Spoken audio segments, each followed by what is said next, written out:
As many would attest to in our world today, sometimes justice takes its sweet time to get to where it needs to be. Granted, sometimes cases both big and small need the due process to ensure the right verdict, and sometimes that time leads to certain things being revealed that were never really expected. For a murder case, that time is needed to ensure that the right person is put behind bars. In 2018, a crime featuring young rapper YNW Melly happened, and it seemed to be open and shut in many ways. Yet it's only now that things might finally be moving to their finale. We'll break it all down for you. But before we do that, go ahead and do us a favor by leaving a like on the video, subscribing to the channel, and hitting the bell icon so you never miss an upload from us. Do you want to win an iPhone 13 Pro Max? Maybe a MacBook Pro? How about $500 cash? You decide. All you have to do is comment the secret hidden message somewhere in this video. That's it. Oh, and leave a like on this video and subscribe to the channel so we can keep affording these giveaways. Winners will be announced on the last day of each month. Thanks for watching and good luck.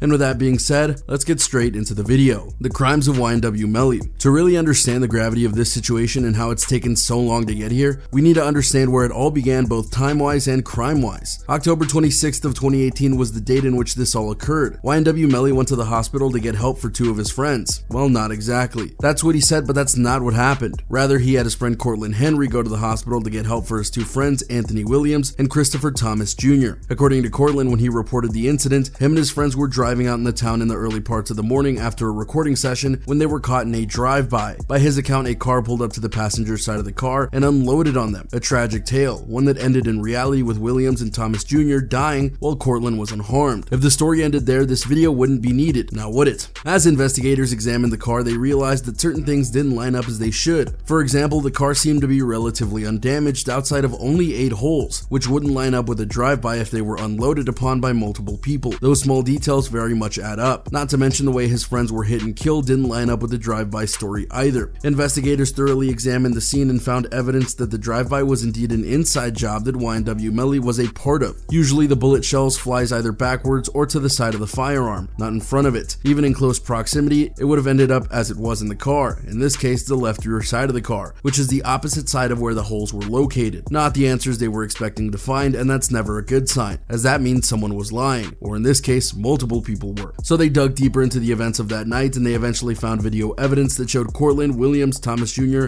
and YNW Melly getting into the car that the others would be hurt in. And in the back left seat of the car where the casings were found was none other than YNW Melly. When they later asked Melly why he didn't come to the hospital with Cortland, he claimed that he needed to clear his head and used another car to get away from the spot of the attack. Yeah, we're sure you had a lot to clear out. What police deduced was that all 4 did indeed get into the car, but then YNW Melly went and took out Williams and Thomas Jr. Then, to help sell the lie, the two went and drove the car around to help create a story for themselves via the drive-by scenario, and then they separated so one could be clear while the other makes a dramatic story about getting help at the hospital. After these key details were discovered, both Melly and Cortland were arrested for the deaths of the two, and the long walk towards punishment began. But what would that punishment be exactly? That is another thing that has taken twists and turns in this case. The punishment that awaits. As many have liked to say over the years, you don't do the crime if you can't handle the time, or something to that effect. For YNW Melly, he's been living out parts of his punishment for the acts he did by being in jail these last few years. Even though some on his team, including his mother at one point, stating that he would be home soon, that never happened. And based on the seriousness of his crimes, the punishment that he was originally facing was a long one, potentially even life in prison. Killing someone is considered one of the worst crimes of all, and the punishment is always severe, even if it was an accident. What might be even worse than the acts of doing it himself is that he not only tried to cover it up, he had Cortland lie about what happened in order to hide what happened. So that's 2 people gone, a cover-up, and technically conspiracy, and is believed to have been premeditated, and thus it could be construed as an even more heinous crime, thus requiring a deeper punishment than before. Life in prison has been tossed around for years because of what Melly was stated to have done, but yet things didn't happen for one reason or another, until now that is. The nail in the coffin? Now let's fast forward to this month in 2022, because after years of stalls and false promises of release by Melly's crew, things have finally been heading toward their final stop. Prosecutors are reportedly working hard to try and get YNW Melly into the execution chair, presenting 66 new pages of DNA evidence that proves that he pulled the trigger and killed his 2 friends. According to a report from DJ Academics, Melly is a month away from his double murder trial starting, and things aren't looking good for him. With only a few weeks before the trial kicks off, 66 new pages of DNA evidence have been presented by prosecutors, reportedly proving that the gunshots were fired from YNW Melly's seat in the car, using phone records to show that the rapper was in the area at the time of the shooting. Ballistics reports show that all the shots that were fired came from Melly's position in the car, and surveillance footage allegedly shows Melly getting into the vehicle and the seat that the shots were fired from, all of which for YNW Melly especially is bad. But if you can believe it, there's still more. Evidence was also presented from the drive-by shooting that Melly and his partner said happened, but they feel they can prove it didn't happen the way they claimed, and in fact happened after they had already killed the other two. All of this goes to prove one fact about the case, that YNW Melly not only executed his former friends in cold blood, but he did his best to hide it, as noted before and now. Oh, and if you caught the verbiage from earlier, that wasn't a misspoken phrase. Prosecutors are very much going not for life in prison, which many would agree would have been fair with the crimes he committed. They're going straight for the death penalty. The prosecutor's new look at the crime indicates that they feel that YNW Melly was cold and ruthless, and thus doesn't deserve to live in prison for the rest of his days. To some, this may seem like a bit much, but given the heinous nature of the crime and the fact that they're in a state that allows the death penalty to be a punishment, this actually is a viable option. Now, to be clear, there are still things in the works right now, and there are some inside sources that state how YNW Melly's team could get an extension/postponement of the upcoming trial so that they can prepare an appropriate defense for the rapper. That being said, given the nature of the crime, the evidence that the prosecution has, and the intent that they now have to put him to death, it would have to be a really good counter-argument/defense to try and get Melly out of the situation that he has very much put himself in. Why has this taken so long?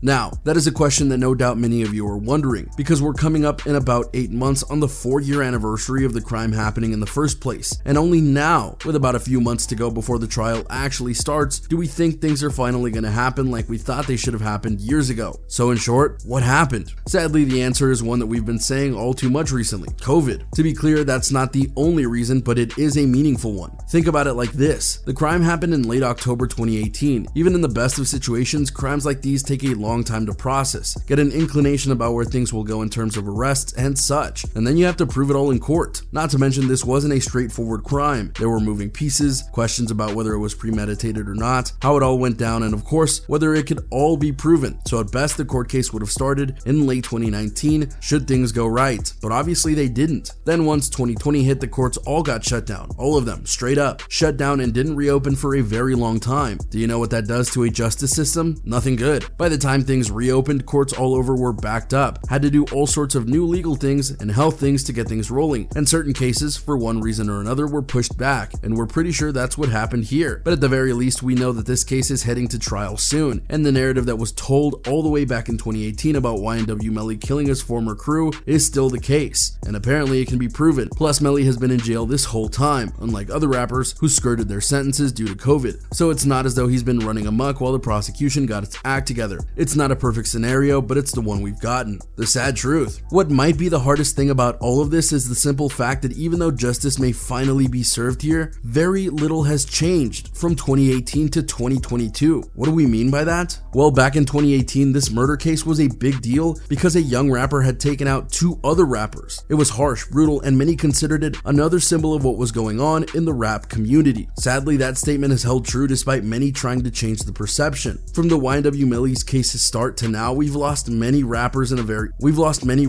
various ways, not the least of which is because of rapper on rapper violence. Look at Pop Smoke, or Draco the Ruler, and many others who've been hurt or lost their lives because of senseless violence. And even though Melly looks to be put away for his crimes, the rap world hasn't learned from what happened at all. And so this might not be the only sentencing we need to prepare for. And there you go, everyone, to look at what might finally be happening with YNW Melly. Are you shocked or maddened by the fact that it took this long to get things rolling like it did? Do you hope that this new confirmation is enough to put away Melly for life? Or do you think that there might be enough wiggle room for something else to happen? Let us know what you think in the comments down below. Be sure to subscribe, and we'll see you next time on the channel.